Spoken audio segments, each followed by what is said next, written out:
Livro A Doutrina Secreta, de Helena Petrovna Blavatsky.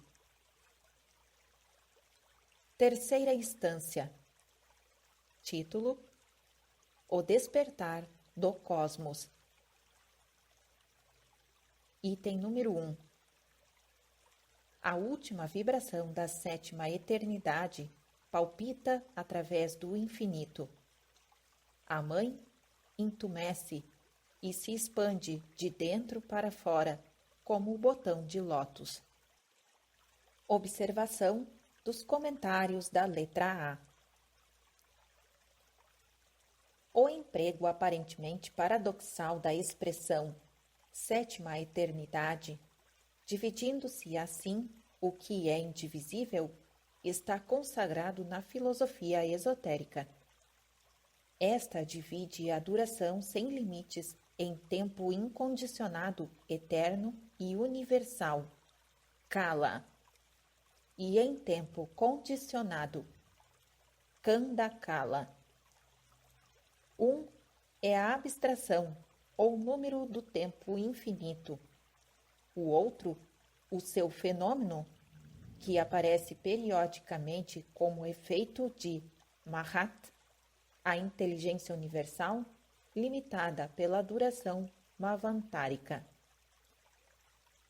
Segundo algumas escolas, Mahat é o primogênito de Pradhana, substância não diferenciada, ou o aspecto periódico de Mula Prakriti, a raiz da natureza, sendo Parahana chamada Maya a ilusão. Sobre este ponto, creio que os ensinamentos esotéricos diferem da doutrina vedantina, tanto da escola Advaita como da Vishishtadvaita, pois dizem que enquanto Mula Prakriti, o número, é existente por si mesmo e sem origem, numa palavra sem paz, Anupadaka, e uno com Brahman, Prakriti, seu fenômeno é periódico e não passa de um fantasma ou projeção do primeiro. De igual modo, Mahat, o primogênito de Jnana, ou Gnose, conhecimento, sabedoria do Logos, é um fantasma refletido do absoluto Nirguna. Para Brahman, a realidade única, sem atributos nem qualidades. Ao passo que, para alguns vedantinos, Mahatma é uma manifestação de Prakriti ou matéria. Fim das observações e comentários da letra A. Vamos agora para as observações e comentários da letra B. A última vibração da eternidade não estava, portanto, pré-ordenada por nenhum Deus em particular, mas surgiu em virtude da lei eterna e imutável dos grandes períodos de atividade e de repouso chamados de modo tão sugestivo e ao mesmo tempo tão poético, os dias e noites de Brahma. A expansão da mãe, também chamada águas do espaço, matriz universal, etc., de dentro para fora não significa o expandir de um pequeno centro ou foco, mas o desenvolvimento da subjetividade, sem limites, para uma objetividade também ilimitada, sem referência à magnitude, termo ou área. A substância, para nós, sempre invisível e material, presente na eternidade, projetou sua sombra periódica de seu próprio plano no regaço de Maya.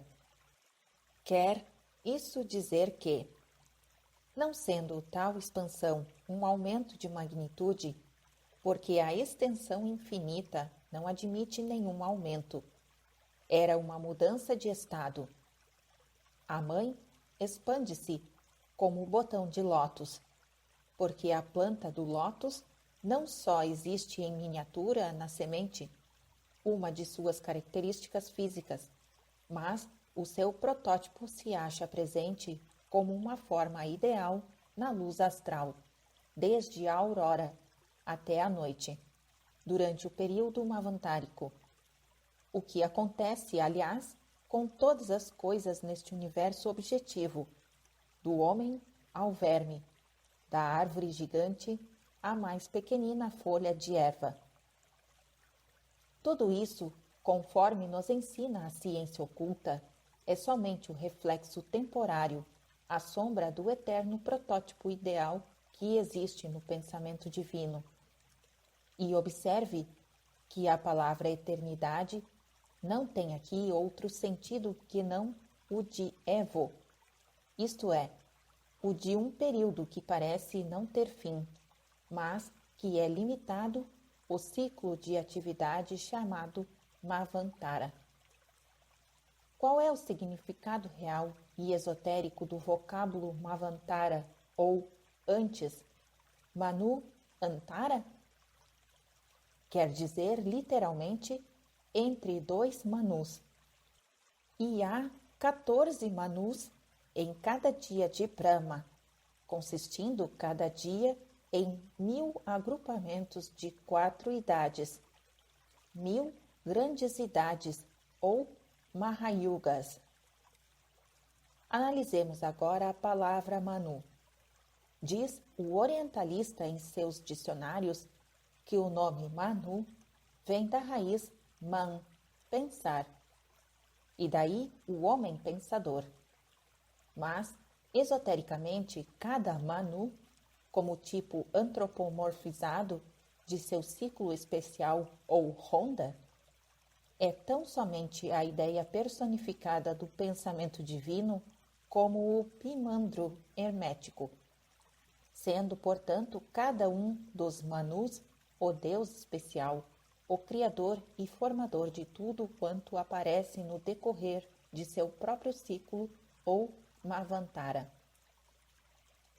Foá é um mensageiro veloz dos Manus, ou Dayan Korans, e aquele que faz os protótipos ideais expandirem-se de dentro para fora, ou seja, passarem de um modo gradual, em escala descendente, por todos os planos, desde o numênico ao fenomenal, mais inferior, para que neles floresçam em plena objetividade como o máximum de ilusão ou matéria em seu estado mais grosseiro. Fim das observações comentadas da letra B. Continuação da narrativa.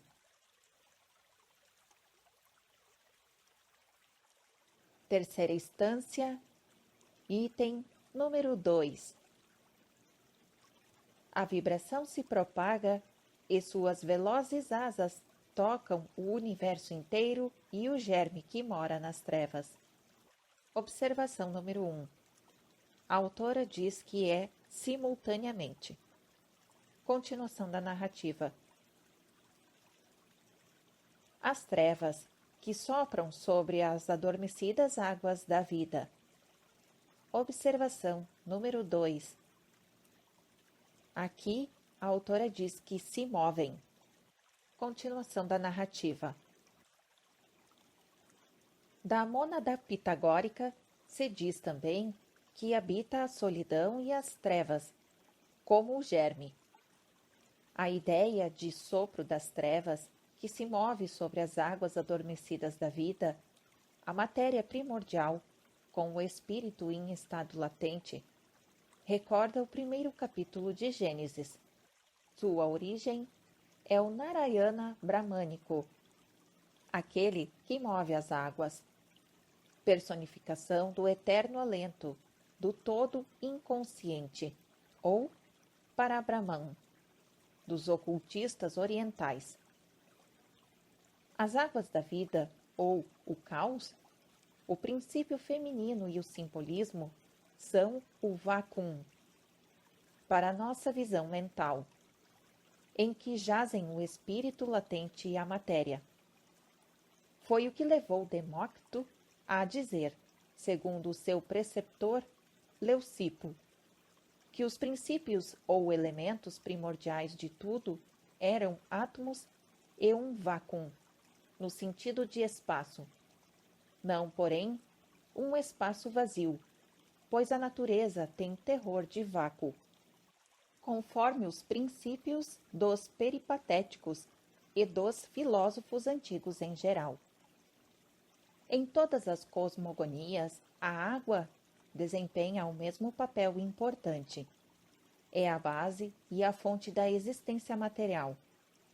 Os sábios, confundindo a palavra com o objeto, entenderam que se tratava da combinação química definida do oxigênio com o hidrogênio, e assim deram significação específica a um termo que os ocultistas empregam em sentido genérico e ao qual se atribui, em linguagem cosmogônica, um sentido metafísico e místico. O gelo não é água, nem é vapor.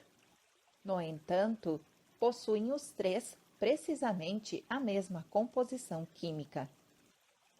Fim do item número 2. Continuação da narrativa. Estância 3, item número 3. As trevas irradiam a luz, e a luz emite um raio solitário sobre as águas e dentro das entranhas da mãe. O raio atravessa o ovo virgem, faz o ovo eterno estremecer e desprende o germe não eterno, que se condensa no ovo do mundo. Observação número 3. Não eterno, a autora diz que é periódico. Continuação da narrativa.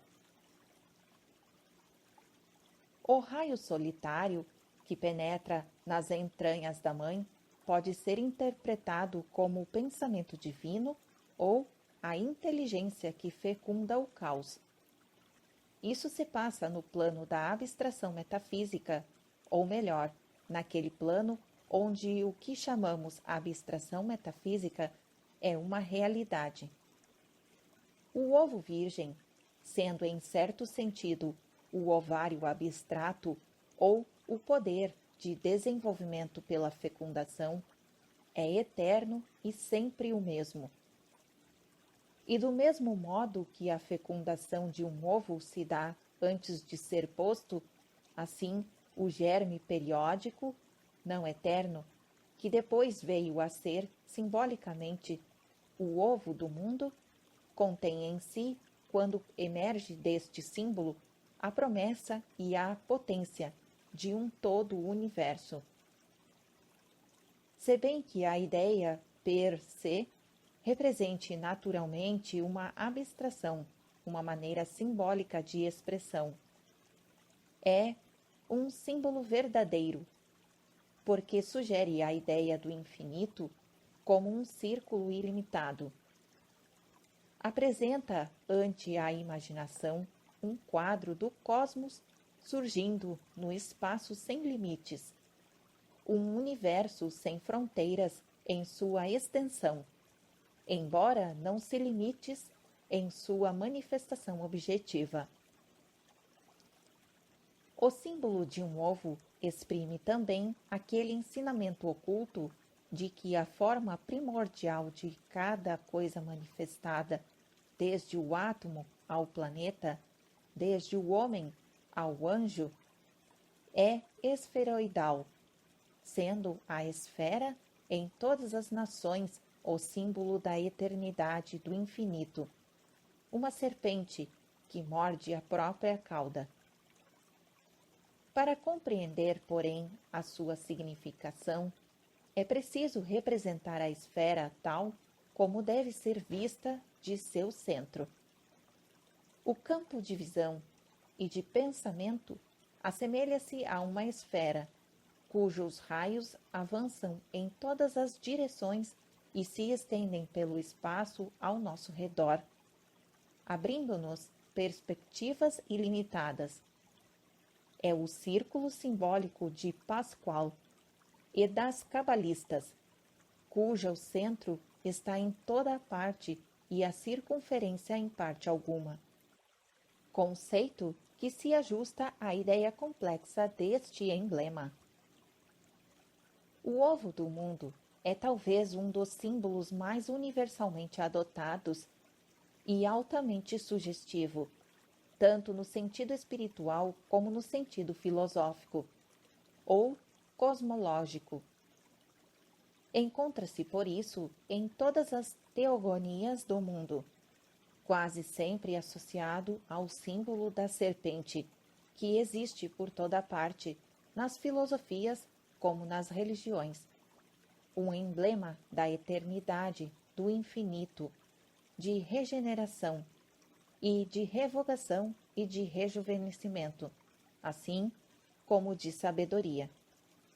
Observação número 4. Veja-se também no volume 2, parte 2 da seção 10, de O Culto da Árvore da Serpente e do Crocodilo. Fim da observação. Continuação da narrativa.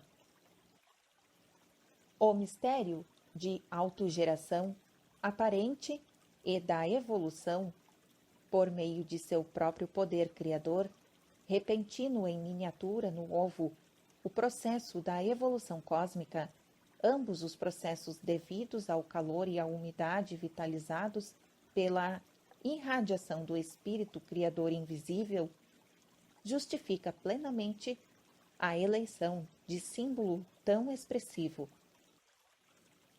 O ovo virgem é o símbolo microcósmico do protótipo macrocósmico, a Virgem Mãe. O caos ou abismo primordial. O Criador masculino, não importa sob o nome, faz brotar da Virgem feminina a raiz sem mácula, fecundada pelo raio. Qual a pessoa versada em ciências naturais e astronômicas que não há de ver quanto de sugestivo existe neste símbolo? Os cosmos, como natureza receptora, é um ovo fecundado, que não obstante permanece imaculado e desde o momento em que é considerado como um todo sem limites, não pode ter outra representação que não a da esfera. O ovo áureo estava rodeado de 7 elementos naturais, 4 manifestos: éter, fogo, ar e água. 3 secretos. Consta isso no Vishnu Purana, havendo-se traduzidos os elementos por evolturas, e acrescentando mais um secretos Ahankara. Observação número 5. Trecho registrado em Wilson, Vishnu Purana, volume 1, página 40. Continuação da narrativa. O texto original não menciona Ahankara. Trata-se dos 7 elementos sem especificar os 3 últimos. Fim do item 3. Continuação da narrativa. Terceira instância, item número 4. Os 3, observação número 6, refere-se ao triângulo. Continuação da narrativa. Caem no 4, observação número 7. No 4 seria o quaternário. Continuação da narrativa. A essência radiante passa a ser 7 interiormente e 7 exteriormente. O ovo luminoso, observação número 8. Aqui se refere a Hitanyagarbha. Continuação da narrativa, que é 3 em si mesmo. Observação número 9. As 3 hipóteses do Brahma, ou Vishnu, os 3 Avastihas. Continuação da narrativa. Coagula-se e espalha os seus coágulos brancos como o leite por toda a extensão das profundezas da mãe, a raiz que cresce nos abismos do oceano da vida. Observação comentada da letra A. Convém explicar o emprego de figuras geométricas e as frequentes alusões a números que se veem em todas as escrituras antigas, como nos Puranas, no Livro dos Mortos do Egito e até mesmo na Bíblia. No livro de Dzyan, tal como na Cabala, há duas classes de numeração que é preciso estudar: os algarismos, que algumas vezes são simplesmente véus, e os números sagrados, cujos valores são conhecidos pelos ocultistas através da iniciação. Os primeiros são meros signos convencionais, os segundos constituem o símbolo fundamental de tudo. Vale dizer, aqueles são puramente físicos e estes metafísicos, existindo entre uns e outros a mesma relação que entre a matéria e o espírito, os polos extremos da sabedoria una. Balzac, o ocultista inconsciente da literatura francesa, diz a Lures que o número é, para a mente, o mesmo que é em relação à matéria, um agente incompreensível. Assim, será para o profano, nunca para o iniciado. O número é, como supôs o grande escritor, uma entidade e, ao mesmo tempo, um alento que emana do que ele chama a Deus e nós chamamos o todo. Alento que é o único organizador do cosmos físico, onde nada adquire forma senão por meio da divindade, a qual é um efeito do número. É interessante reproduzir, a esse respeito, as próprias palavras de Balzac. As criações mais insignificantes, assim como as de maior porte, não se distinguem entre si por suas quantidades, qualidades, dimensões, forças e atributos, elementos todos procedentes do número. O infinito dos números é um fato demonstrado à nossa mente, mas cuja prova não pode ser dada em termos físicos. Dirá o matemático que o infinito dos números existe, mas não é demonstrável. Deus é um número dotado de movimento que se sente, mas não se pode demonstrar.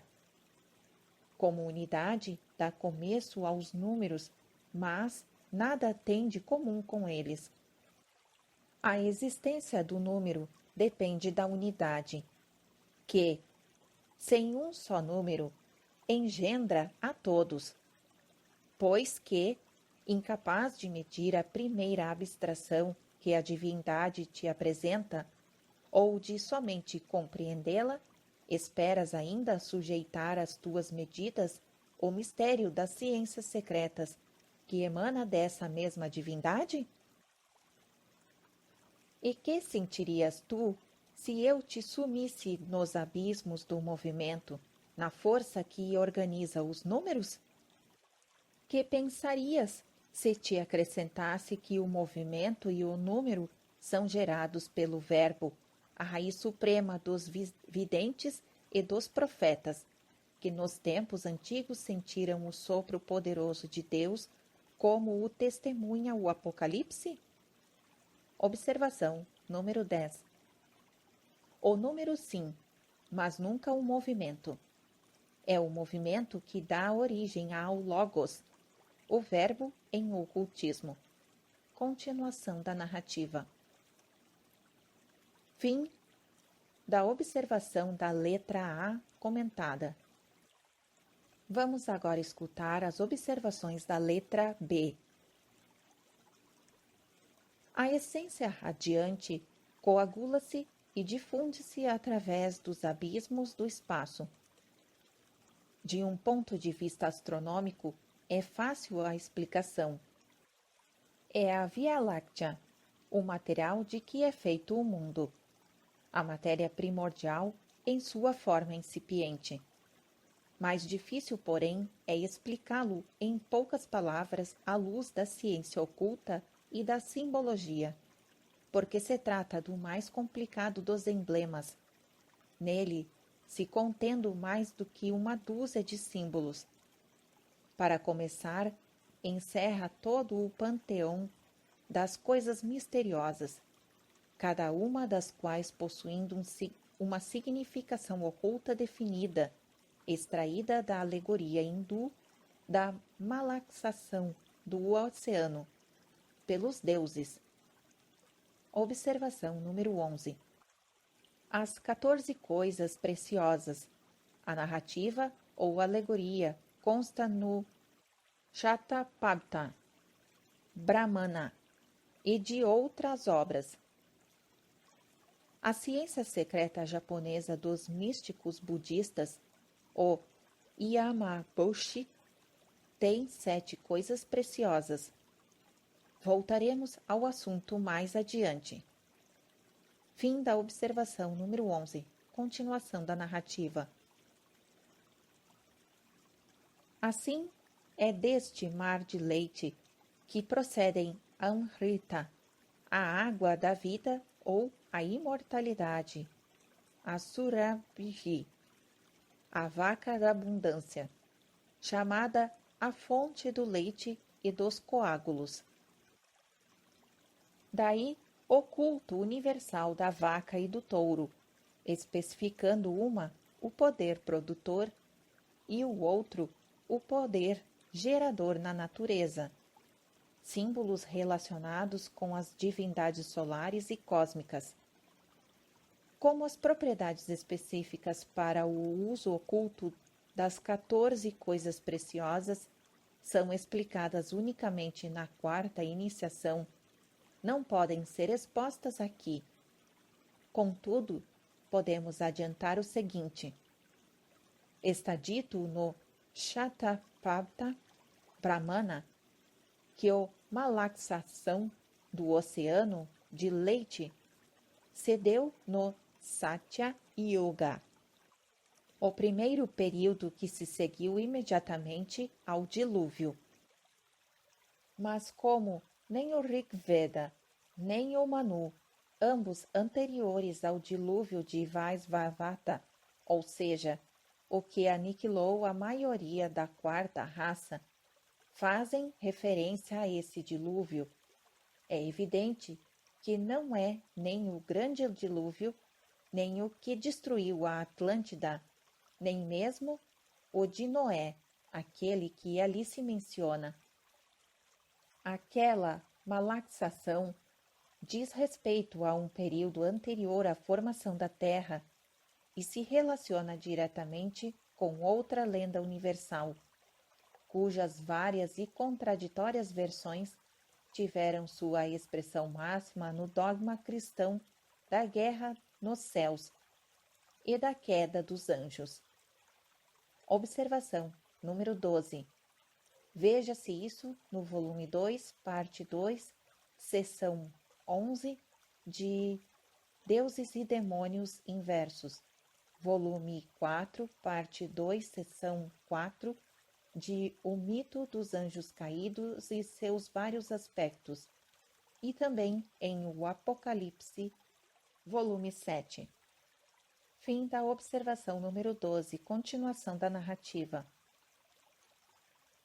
Os Brahmanas, criticados frequentemente pelos orientalistas por suas versões contraditórias sobre os mesmos temas, são, antes de tudo, obras eminentemente ocultas, fazendo, portanto, uso intencional de véus. Se assim não fosse, estariam já destruídos desde os tempos de Akbar. Fim dos comentários da letra B. Continuação da narrativa. Terceira instância, item número 5. A raiz permanece, a luz permanece, os coágulos permanecem, e não obstante, o Earrou é uno. O Earrou é traduzido nos comentários por Pai, Mãe dos Deuses, ou os seis em um, ou a raiz centenária de que tudo procede. Depende do acento que se dá a estas 7 vogais, podendo pronunciar-se como uma 3 e até 7 sílabas, acrescentando-se um E, depois o O final. Esse nome místico somente é divulgado porque, sem a posse do segredo de sua tríplice pronúncia, não produz efeito algum. É uno. Refere-se à não separatividade de tudo quanto vive e existe, seja em estado ativo ou passivo. Num sentido, a Earrou é a raiz sem raiz de tudo e, portanto, uno com Parabrahman. Noutro sentido, é um nome da vida una manifestada, a unidade eterna vivente. A raiz significa, como já se explicou, o conhecimento puro, sattva. Observação número 13. O termo original para entendimento é sattva, que Shankara traduziu por Anta Shankarana, purificado pelos sacrifícios e por outras obras santificadoras. No Katyaha, página 148, diz Shankara que sattva quer dizer buddhi, sendo esta a acepção corrente da palavra. Bhagavad Gita, etc., tradução de Krishnath Trimbak Teleng, citado por Max Miller na página 193. Seja qual for o significado atribuído ao termo pelas diversas escolas, sattva é o nome dado pelos ocultistas do sistema Arya Sangha, a mônada dual, ou Atma Buddhi. E Atma Buddhi corresponde neste plano a Parabrahman, e no plano superior a Mula Prakriti. Fim da observação número 13. Continuação da narrativa. A eterna Nitya, realidade não condicionada, ou Sat, Satya, tenha o nome de Parabrahman ou o de Prakrit, pois estes são apenas os 2 símbolos do Uno. A luz é o mesmo raio espiritual onipresente que penetrou e fecundou agora o ovo divino e convoca a matéria cósmica para iniciar sua longa série de diferenciações. Os coágulos são a primeira diferenciação e também se referem, provavelmente, àquela matéria cósmica que se supõe ser a origem da Via Láctea, a matéria que conhecemos.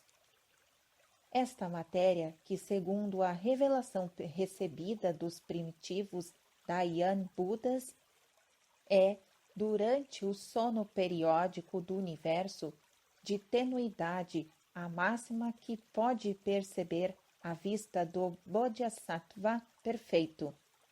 Esta matéria radiante e fria dissemina-se pelo espaço ao primeiro despertar do movimento cósmico, aparecendo, quando olhada da Terra, em forma de cachos e massas, à maneira de coágulos de leite.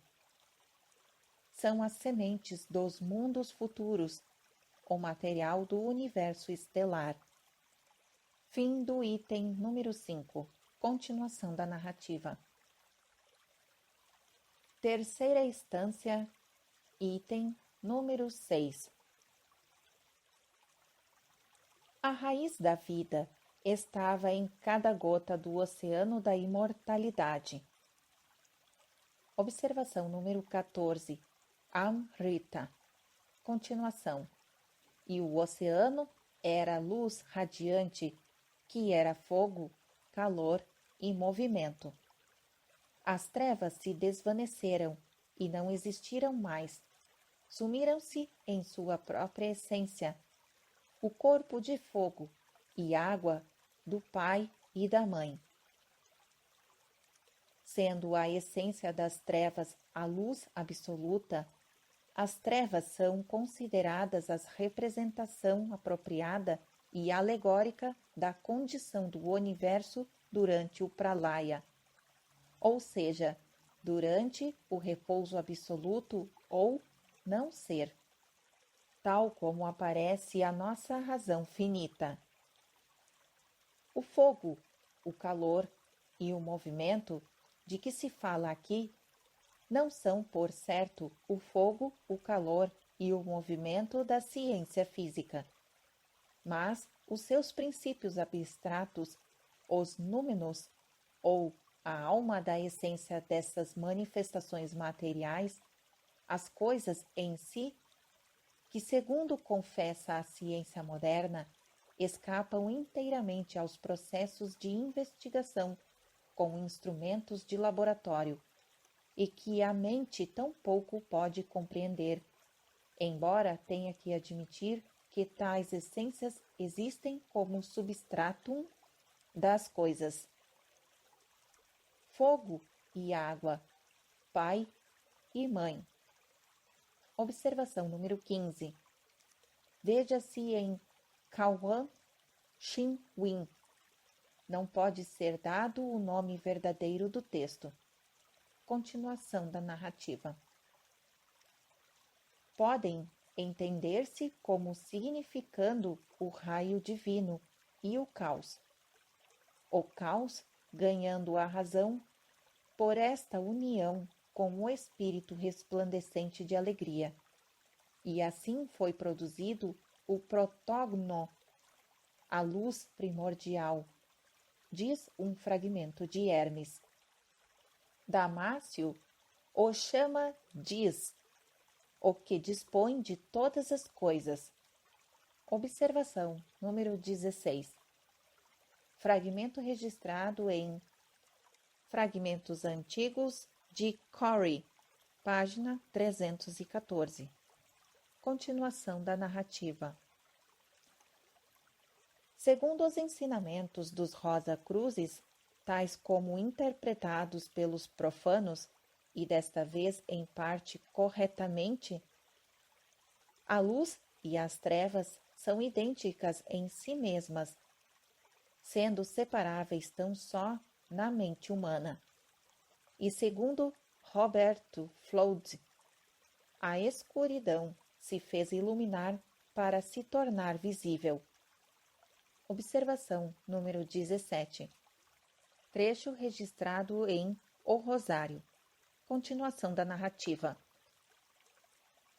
Consoante os princípios do ocultismo oriental, as trevas são a única realidade verdadeira, a base e a raiz da luz, sem a qual esta última jamais poderia manifestar-se, nem sequer existir. A luz é matéria, as trevas, espírito puro.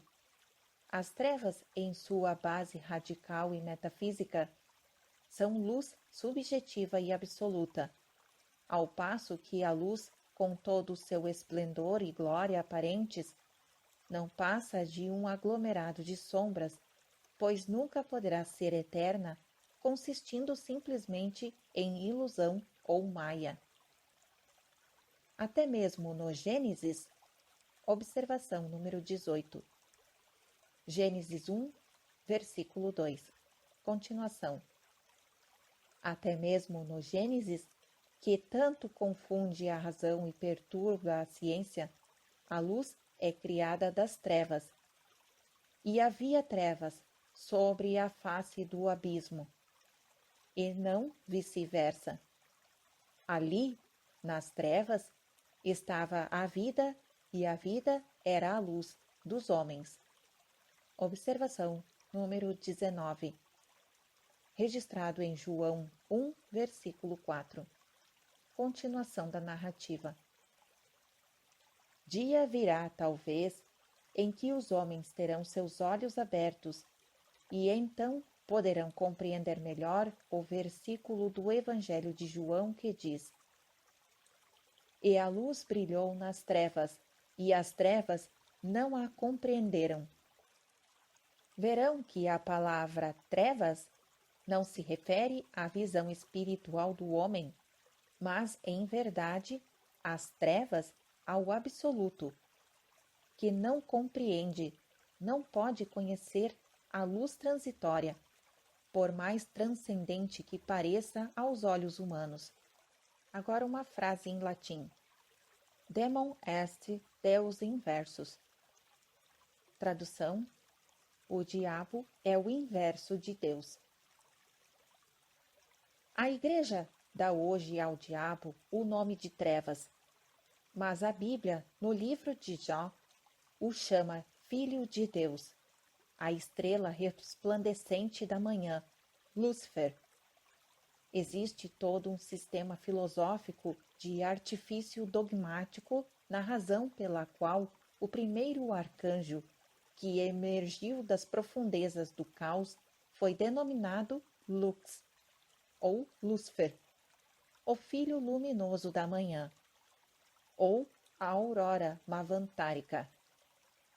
A Igreja o transformou em Lúcifer, ou Satã, porque era mais antigo e de mais elevada categoria que Jeová, devendo ser por isso sacrificado ao novo dogma.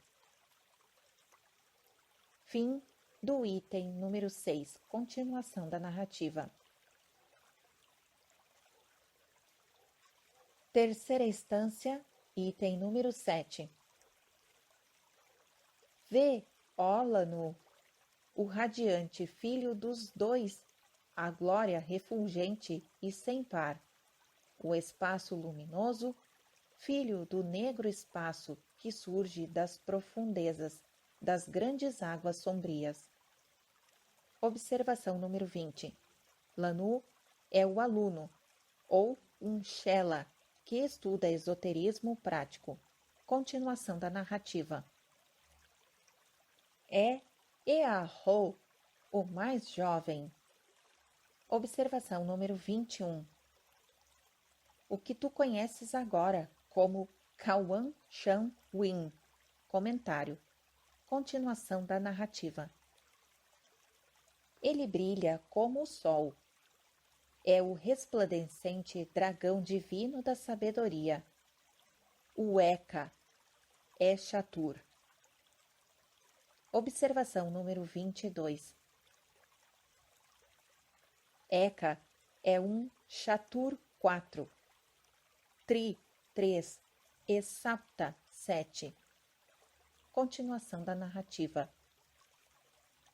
E Shatur toma para si Tri, e a união produz Sapta, na qual estão os 7, que se tornam o Tridasha. Observação número 23. Tridasha, ou 30, 3 vezes 10, é uma alusão às divindades védicas em números redondos ou, com maior precisão, 33, um número sagrado. São os 12 Adityas, os 8 vasos, os 11 Rudras e os 2 Ashvins, filhos gêmeos do Sol e do Céu. É o número fundamental do panteão hindu, que conta 33 crores, ou 330 milhões de deuses e deusas. Fim da observação número 23. Continuação da narrativa. No qual estão os 7 que se tornam o Tridasha, os exércitos e as multidões. Contempla-o, levantando o véu e desdobrando-o de Oriente a Ocidente. Ele oculta o acima e deixa ver o abaixo, como a grande ilusão. Assinala os lugares para os resplandecentes e converte o acima num oceano de fogo, sem praias, e o Uno manifestado nas grandes águas. Observação número 24. Quando a autora fala resplandecentes, está se referindo às estrelas. Observação número 25. Quando a autora está se referindo ao acima, ela está falando sobre o espaço superior. Observação número 26. Quando a autora fala uno manifestado, está se referindo a elemento. Continuação da narrativa. Observação comentada da letra A. O espaço luminoso, filho do negro espaço, corresponde ao raio que a primeira vibração da nova aurora incidiu sobre as grandes profundezas cósmicas, e de onde ressurge, diferenciado como Earro, o mais jovem, a nova vida, para converter-se ao fim do ciclo de vida no grande germe de todas as coisas.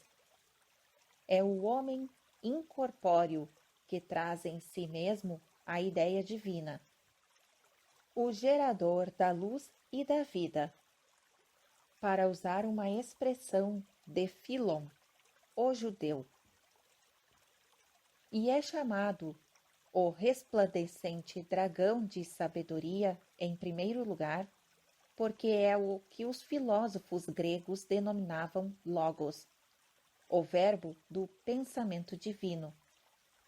Em segundo, porque na filosofia esotérica, sendo esta primeira manifestação a síntese ou a súmula da sabedoria universal, o Earro, o filho do sol, contém em si mesmo os 7 exércitos criadores, os Sefirot, sendo assim a essência da sabedoria manifestada.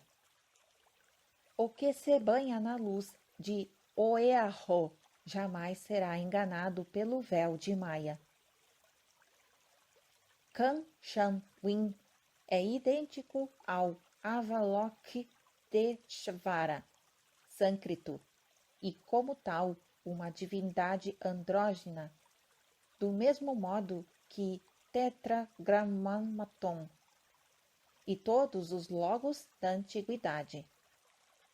Só algumas seitas da China o antropomorfizam e o representam com atributos femininos, e sob este aspecto passa a ser Kan-Hin, a deusa da misericórdia, também chamada a voz divina. Observação número 27. A Sofia dos gnósticos, a sabedoria, que é a mãe, a Ogdoada, em certo sentido, a Dit, com seus 8 filhos. É o Espírito Santo e o Criador de tudo, como nos sistemas antigos. O Pai é uma invenção que surgiu mais tarde. O primeiro dos logos manifestados era, em toda a parte feminino, a mãe dos 7 poderes planetários. Fim da observação número 27, continuação da narrativa. Esta última é a divindade protetora do Tibete e da ilha de Puto, na China, onde ambas as divindades têm um certo número de mosteiros. Observação número 28.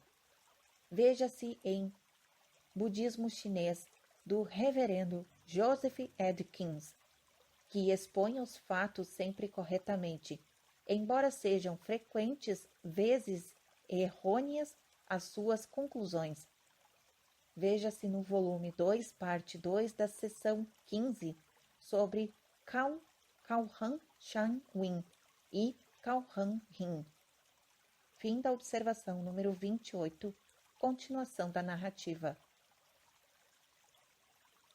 Os deuses superiores da antiguidade são todos filhos da mãe, antes de se tornarem filhos do pai. Os logos, como Júpiter ou Zeus, filhos de Cronos Saturno, o tempo infinito, Kala, eram originalmente representados como masculino-femininos. De Zeus se diz que é a Virgem Bela, e Vênus é descrita com barba. Apolo, em sua origem, era bissexual, como também o é Brahmavak, em Manu e nos Puranas. Pode-se confundir Osíris com Ísis, e Horus é de ambos os sexos. Finalmente, na visão de São João, Apocalipse, o Logos, associado agora a Jesus, é hermafrodita, pois que a sua descrição o apresenta com seios de mulher. O mesmo sucede em relação ao Tetragrammaton e a Jeová. Em esoterismo, porém, há dois Avalokiteshvaras, o primeiro e o segundo Logos. Em nossos dias de política e de ciência, não há símbolo religioso que possa escapar à profanação e à zombaria. Na Índia meridional, teve a autora ocasião de ver um hindu convertido a fazer puja com oferendas ante a uma imagem de Jesus vestido de mulher e com uma argola no nariz. Como lhe indagássemos a razão desse travesti, respondendo-nos que se tratava de Jesus e Maria reunidos em uma só peça e que o fizera com permissão do padre, pois o zeloso converso não dispunha de dinheiro para adquirir duas imagens, ou dois ídolos. Como os qualificou com certa razão outro hindu que testemunhou a ocorrência, e não era convertido. Parecerá uma blasfêmia aos olhos do cristão dogmático, mas o teósofo e o ocultista têm que conceber a palma da lógica ao hindu converso. O Christus esotérico da gnose carece naturalmente de sexo e é, porém, andrógino na teologia exotérica. Fim das observações da letra A. Ouviremos agora as observações da letra B. O dragão da sabedoria é o Eka, ou Shaka. É curioso observar que o nome de Jeová em hebreu é também Ashad. Seu nome é Ashad, dizem os rabinos. Cabe aos filósofos decidir qual dos dois termos é derivado do outro, do ponto de vista linguístico e simbólico. Não nos será certamente a palavra sânscrita. O e o dragão são expressões usadas pelos antigos quando se referiam aos seus respectivos logos. Jeová, esotericamente Elohim, é também a serpente ou dragão que tentou Eva, e o dragão é um antigo emblema da luz astral, o princípio primordial, que é a sabedoria do caos.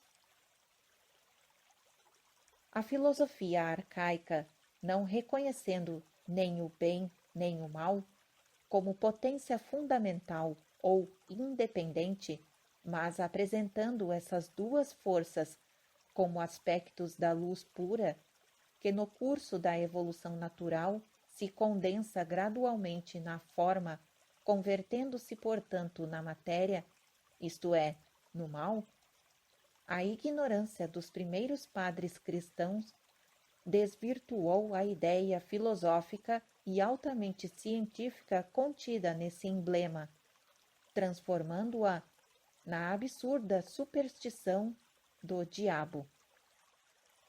Foram-no buscar aos zoroastrianos do último período, que viam diabos ou o mal nos devas hindus, e a palavra evil, mal, se converteu assim numa dupla transmutação em devil, diabos, diable, diavolo, teufol.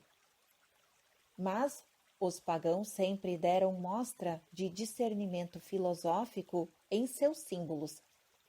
O emblema primitivo da serpente simbolizava sempre a sabedoria divina e a perfeição, e era considerado como equivalente à regeneração psíquica e à imortalidade. E é por isso que Hermes chamava a serpente o mais espiritual de todos os seres. Moisés, iniciado na sabedoria de Hermes, diz a mesma coisa no Gênesis, e a serpente gnóstica, com os 7 vogais sobre a cabeça, era o emblema das 7 hierarquias dos criadores setenários ou planetários. Daí também a serpente dos hindus, Shehas ou Ananta, o infinito, um monte de Vishnu e o seu primeiro Vahana, ou veículo, sobre as águas primordiais. Entrando da mesma forma que os logos e as hierarquias de poderes devem se distinguir tais serpentes umas das outras.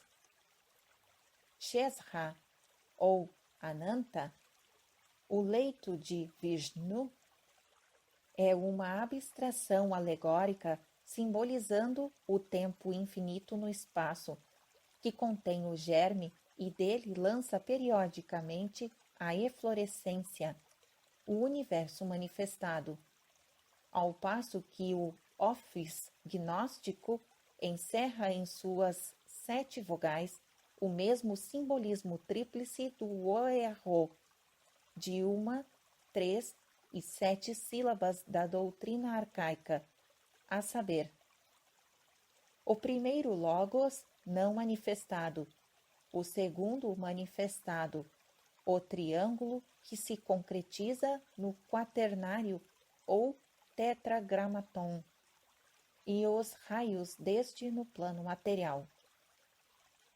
Apesar disso, todos eles estabelecem uma distinção entre a boa e a má serpente, e a luz astral dos cabalistas.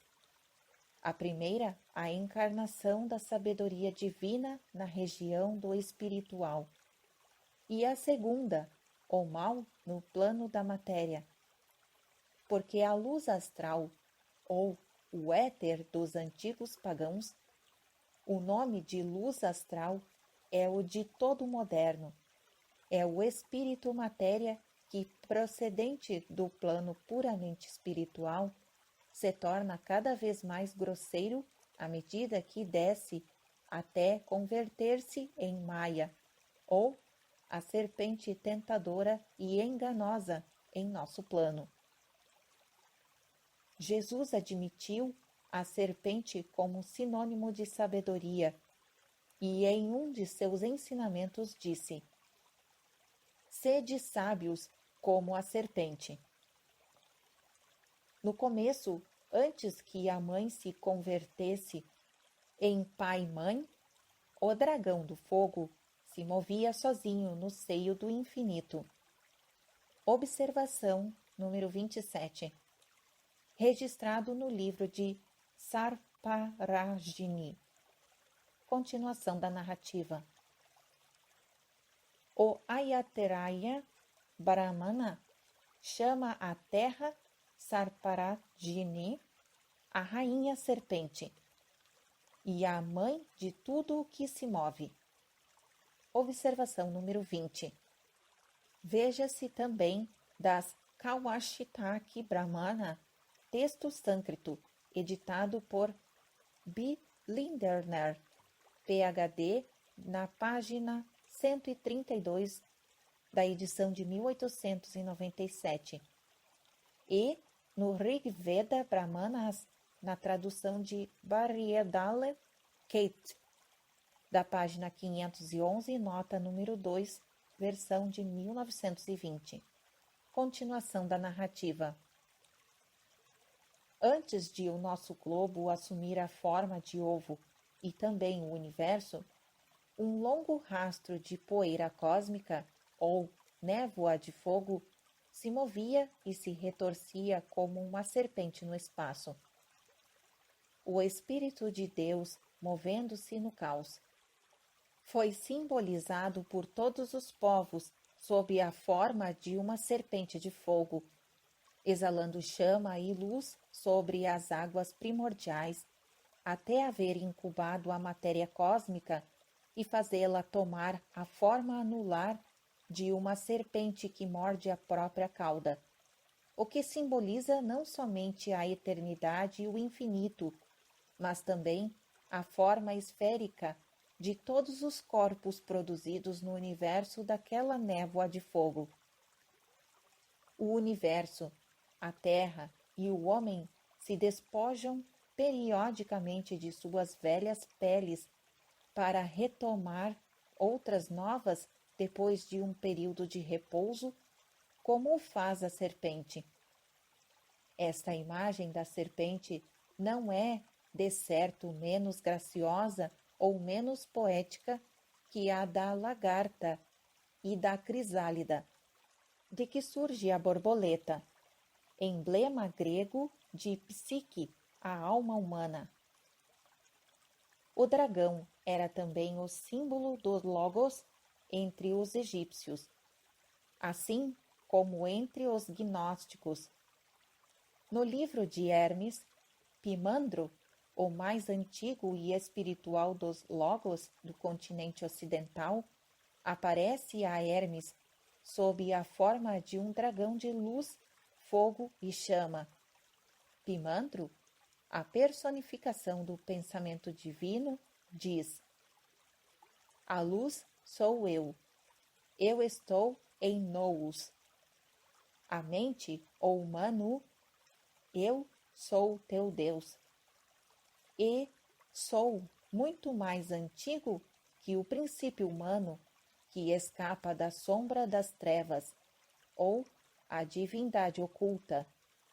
Eu sou o germe do pensamento, o verbo resplandecente, o Filho de Deus. Tudo o que vê e ouve em ti é o verbo do Mestre, é o pensamento Mahatma, o qual é Deus, o Pai, o oceano celeste, o éter, o sopro do Pai, o princípio que dá a vida, a Mãe, o Espírito Santo, porque estes não são separados de sua união, e é a vida. Observação número 31. A autora explica: Deus, o Pai, deve aqui significar, sem dúvida, o sétimo princípio no homem e no cosmos, princípio que é inseparável em sua essência e natureza do sétimo princípio cósmico. Em certo sentido, é o Logos dos gregos e o Avalokiteshvara dos budistas esotéricos. Observação número 32. Veja-se o Divino Pimandro, tradução de Dr. Everard, de 1650, reeditado por Hargrave Jennings, 1884, páginas 8 e 9. Continuação da narrativa. Encontramos aqui o eco iniludível da doutrina secreta arcaica de que ora nos ocupamos. Ocorre apenas que esta última não coloca à frente da evolução da vida o Pai, que vem em terceiro lugar, e é o filho da mãe, mas ali situa o eterno e o incessante alento do todo. Mahat, o entendimento, a mente universal, o pensamento, etc. Antes de se manifestar no Brahma ou Shiva, aparece como Vishnu, diz o Shankayachara. Observação número 33.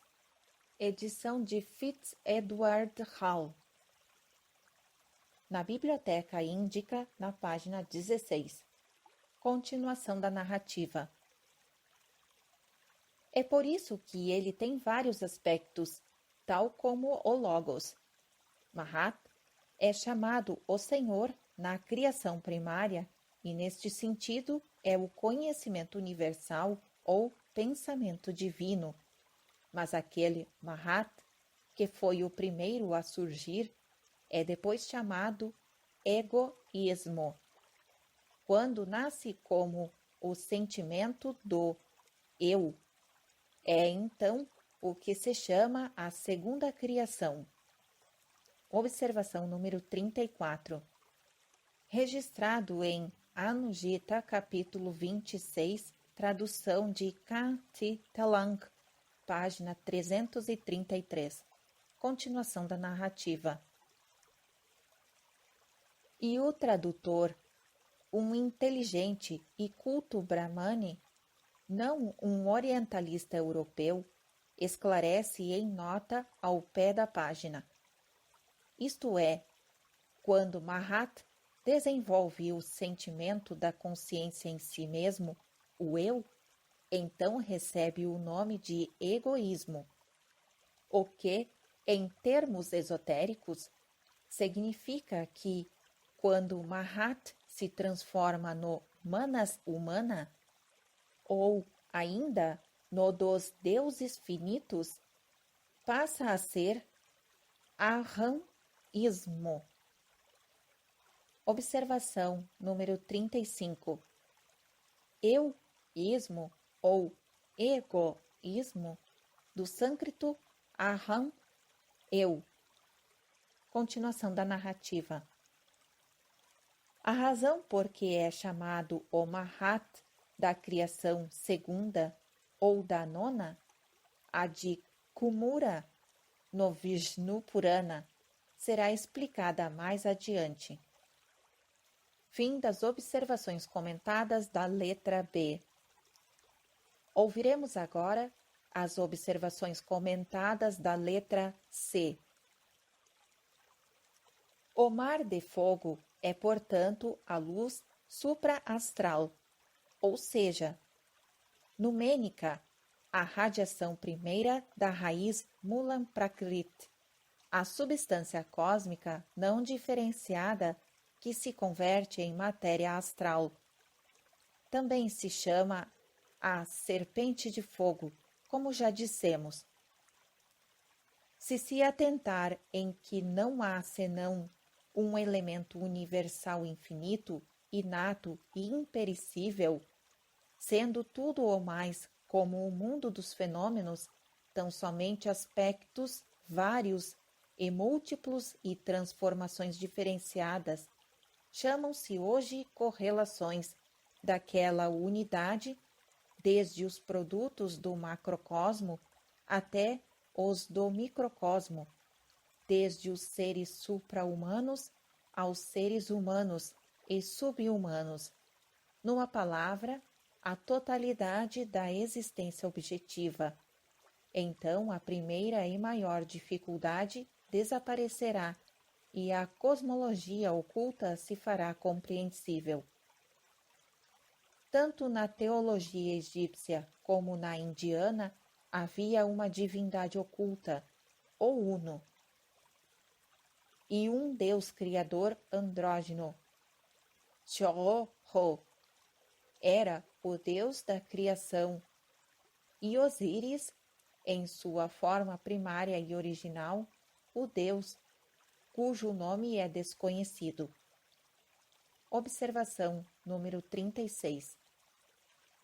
Veja-se também em Abdos, de Mariette, volume 2, página 63, volume 3, páginas 413 e 414, edição 1122. Fim da observação 36, continuação da narrativa. Todos os cabalistas e ocultistas orientais e ocidentais reconhecem: primeiro, letra A identidade do pai-mãe com o éter primordial ou Akasha, a luz astral, e, letra B, sua homogeneidade antes da evolução do filho, o Foá, cosmicamente, pois este é a eletricidade cósmica. Foá endurece e dispersa os 7 irmãos. Observação número 37. Registrado no livro de Dzian, volume 3. Continuação da narrativa. Significa que a entidade elétrica primordial, os ocultistas orientais afirmam que a eletricidade é uma entidade, vitaliza com a força elétrica a matéria primordial e pré-genética, separando-a em átomos que são a origem de toda a vida e consciência. Existe um agente único universal de toda forma e de toda a vida, chama-se Od, Ob e Aor. Observação número 38. Od é a luz pura que dá à vida o fluido magnético. Ob é o mensageiro da morte, de que se servem os feiticeiros, o fluido nefasto. Aor é a síntese dos dois, a luz astral propriamente. Podem os filósofos dizer que o Od, termo usado por Reichenbach para designar o fluido vital, é também uma palavra tibetana que significa luz, resplendor, brilho. Em sentido oculto, ainda quer dizer céu. Donde vem, pois, a raiz da palavra. Por outra parte, Akasha não é exatamente o éter, mas algo muito mais elevado, como se mostrará. Fim da observação número 38. Continuação da narrativa. Chama-se Od, Ob e Aor, ativo e passivo, positivo e negativo, como o dia e a noite. É o alvor da criação. Eliafas Levi, a primeira luz, do Elohim primordial, o Adão andrógeno, ou, cientificamente, a eletricidade e a vida. Os antigos o representavam por uma serpente, porque Foá silva, quando desliza de um ponto para outro, zigue-zagueava. A Cabala o designa pela letra hebraica Tet, O, cujo símbolo é a serpente, que desempenhava tão importante papel nos mistérios.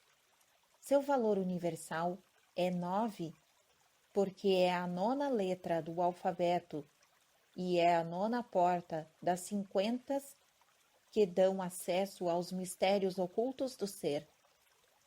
É o agente mágico por excelência e, na filosofia hermética, indica a vida insuflada na matéria primordial, a essência imanente em todas as coisas e o espírito que lhes determina as formas. São duas, porém, as operações herméticas secretas, uma espiritual e outra material, correlativas, ambas e unidas sempre. Disse Hermes: Tu separarás a terra do fogo, o sutil do sólido, o que sobe da terra para o céu e o que desce do céu para a terra. Isso, a luz sutil, é a potência de toda a força, porque domina todas as coisas sutis e penetra todos os sólidos. Assim, foi formado o mundo. Não foi senão o fundador do estoicismo, o único a ensinar que o universo evoluciona e a substância primária se transforma do estado de fogo no de ar, depois no de água, etc.